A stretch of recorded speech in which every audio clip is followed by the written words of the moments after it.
শাসক দলে প্ৰতিদিনে তেওঁলোকৰ যোগদান কাৰ্যসূচীবিলাক চলি আছে, ইভেন আজিও চলি আছে, তেনে অৱস্থাত কি ক'ব? জানো এইটোতো তেওঁলোকৰ কথা। আচলতে তেওঁলোকে আমাৰ দেশৰ বা যিটো পৰিস্থিতিৰ কথা তেওঁলোকে কি চিন্তা কৰিছে নাজানো, যে তেওঁলোকৰ বিষয়ে ক'ব। কিন্তু মই মাত্ৰ আমাৰ কংগ্ৰেছৰ বিষয়ে কৈছোঁ। আমি কংগ্ৰেছ অকল আমি ডিষ্ট্ৰিক্ট কংগ্ৰেছ বুলি নহয়, এইটো আমাৰ অসম প্ৰদেশ কংগ্ৰেছ কমিটিৰ তৰফৰ পৰা অন্ততঃ আমাৰ AICC ফালৰ পৰাও আমি এইটো সকলো এক যে এই সংকটৰ সময়ত বিপদৰ সময়ত আমি চব একগোট হ'ব লাগিব।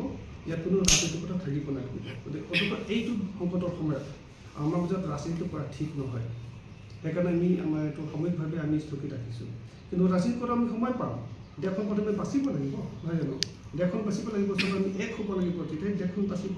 এই দেশখন বচাৰ পিছত আমি নিশ্চয় ৰাজনীতি কৰিবলৈ সময় পাম। গতিকে এইখিনি চিন্তা কৰি পেলাই আমি আমাৰ প্ৰগ্ৰামটো আমি স্থগিত কৰিছোঁ। অন্য দলে কি ভাবিছে আমি নাজানো আৰু নকওঁ। মইতো ক'লোঁ নহয়, তোমাৰ ৰাজনীতি কৰা সময় নহয়, সেইকাৰণে মই এইবিলাক সময় আজি নিদিওঁ। আচলতে আমি মই কৈছিলোঁ, তুমি ক'লোঁ, আচলতে আমাৰ যিটো প্ৰগ্ৰাম আছিলে, আচলতে আমাৰতো মাজদিনী প্ৰগ্ৰাম আছিলে আমাৰ। গতিকে এইটোৰ বিষয়ে অন্য দলে কি চিন্তা কৰি পেলাই আজি তেওঁলোকে মিটিং অনুষ্ঠিত কৰিছে মই নাজানো আৰু এইটো তেওঁলোকৰ বিষয়ে। কিন্তু আমি ভাবোঁ এইটো সংকটৰ সময়ত আমি কিন্তু ৰাজনীতি নকৰাই। আজি আপোনালোকক মাতি অনাৰ উদ্দেশ্যটো হ'ল, আমি আচলতে আজি এটা প্ৰগ্ৰাম লৈছিলোঁ, খুব এটা ডাঙৰ প্ৰগ্ৰাম এটা লৈছিলোঁ।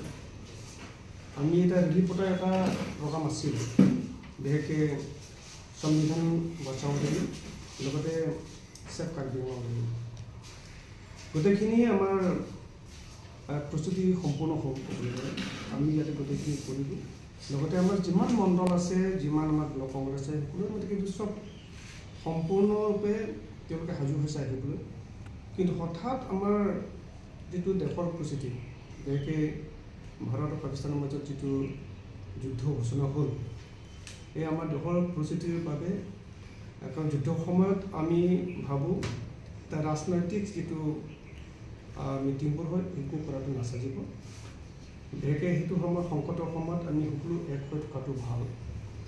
সেইকাৰণে এই কথা চিন্তা কৰি আমি সাময়িকভাৱে আমাৰ যিটো প্ৰগ্ৰাম আছিল, সংবিধান বচাও ৰেলী, লগতে চেফ কাৰ্বি আংলং, লগতে আমাৰ এটা মাছ জইনিঙৰ প্ৰগ্ৰাম আছিলে সেইদিনাখন, সেইদিনাখন মানে আজিৰ কথাটো আৰু।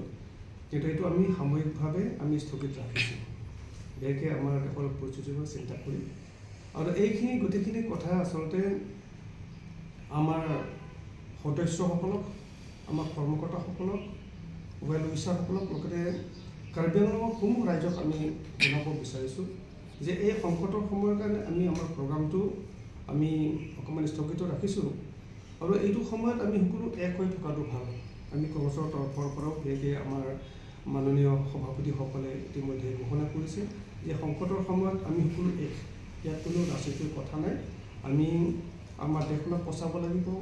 আমাৰ সৈনিকসকলৰ যিটো বীৰত্ব প্ৰদৰ্শন কৰিছে, আমি সঁচাকৈয়ে সুখী। আমি সেইটোৰ ওপৰত সঁচাকৈ তেখেতসকলক আমি পূৰ্ণ সমৰ্থন জনাইছোঁ।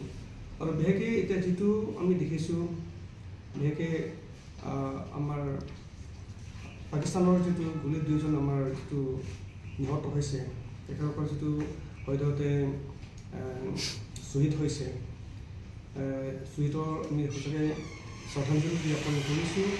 আৰু লগতে তেওঁলোকৰ পৰিয়ালবৰ্গলৈ আমি সমবেদনা জ্ঞাপন কৰিছোঁ।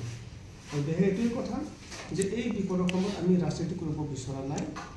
আমাৰ ৰাজনীতি কৰিবলৈ আমি বহুত সময় পাম প্ৰথমে দেশ। সেইকাৰণে এই গোটেইখিনিৰ পৰা চিন্তা কৰি, দেশৰ পৰিস্থিতি চিন্তা কৰি, এই যুদ্ধৰ বিষয়ে চিন্তা কৰি পেলাই আমি কি কৰোঁ, আমাৰ যিটো প্ৰগ্ৰাম আছিল, এই প্ৰগ্ৰামটো আমি সাময়িকভাৱে স্থগিত কৰিছোঁ। এইখিনি জনাবলৈ আপোনালোকক আমি আমন্ত্ৰণ কৰিছোঁ।